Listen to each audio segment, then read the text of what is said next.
Aunty doping नियम उल्लंघन करिथिबारु प्रमोद भगत को 18 मास पई ब्यान कला बीडब्ल्यूएफ। आसंतु जानिबा यार सर्विसेस खबर विषय।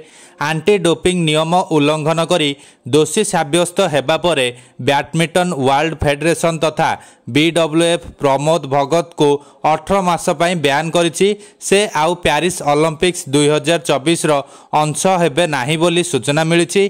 अगस्त 13 तारिख मंगलवार दिन बीडब्ल्यूएफ एही खबर को निश्चित करिछि।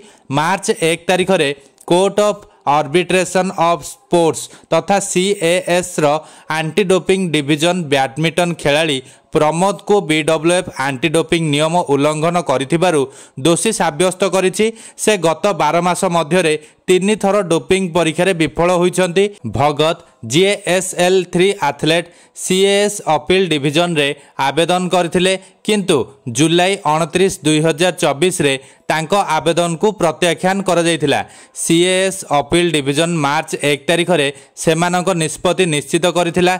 अगस्त 11 तारिख रे ओलंपिक शेष होइतिबा बेले पारा ओलंपिक अगस्त 28 रु सेप्टेम्बर 8 पर्यंत 11 दिन धरी हेबो।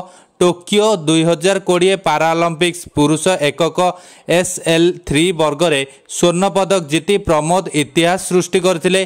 पाराओलंपिक रे बैडमिंटन रे जड़े भारतीय भावे प्रथम थर स्वर्ण पदक जीतिथिले।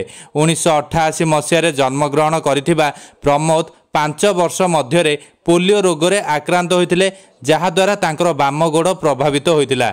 एहा सत्वे से 13 वर्ष बयस रे बैडमिंटन प्रति आकर्षित होइथिले।